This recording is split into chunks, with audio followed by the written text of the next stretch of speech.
start with Councilmember Kramer. Say that again.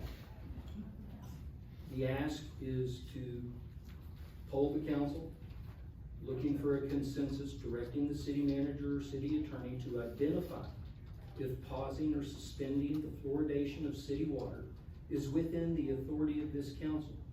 If suspending fluoridation is within the authority of this council, through a consensus, the direction is then to do so until further action is directed. And by doing that, we leave open the opportunity of allowing federal government agencies to come back, resolve the issue, but in the meantime, we don't have to keep doing what we're doing based on court's findings, 7 years of research.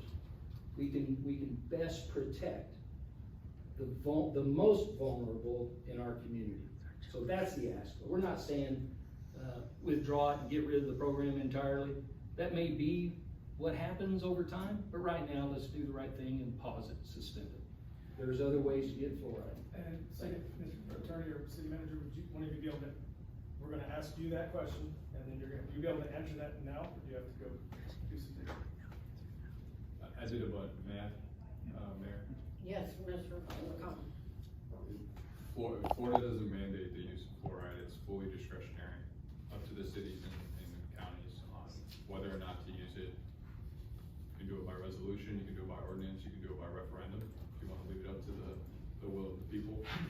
The only thing that I'd have to look into is, unlike Collier County, who just made a motion, had no form of resolution, we actually have a code provision in our code that directs the city manager to proceed with the fluoridation of the water.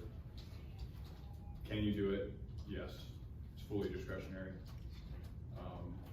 I just preference legally would be to remove this from the code. And then at that point, with no code restriction, you could do it by motion resolution. I would prefer a resolution because I think it's more formal, but that would just be my opinion.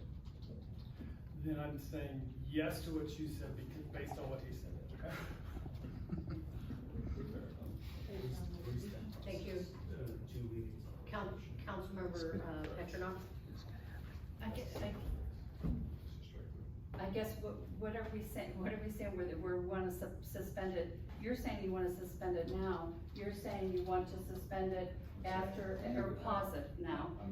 And you're saying you want to remove it from the resolution before it's done. The question I heard was, do you have the ability to suspend it? The answer is yes. However, my opinion, I understand the urgency here from the public, would be if you want to do it the right way, it would be a 3-step process, right? You would have first reading of an ordinance, removing this section. Second reading of an ordinance, removing this section. At that second reading, you would have a resolution suspending the use of fluoridation. But for this code provision, you could add it to an agenda and do it next time we meet. But this is unique to our city, and I don't want to advise you to not adhere to your code.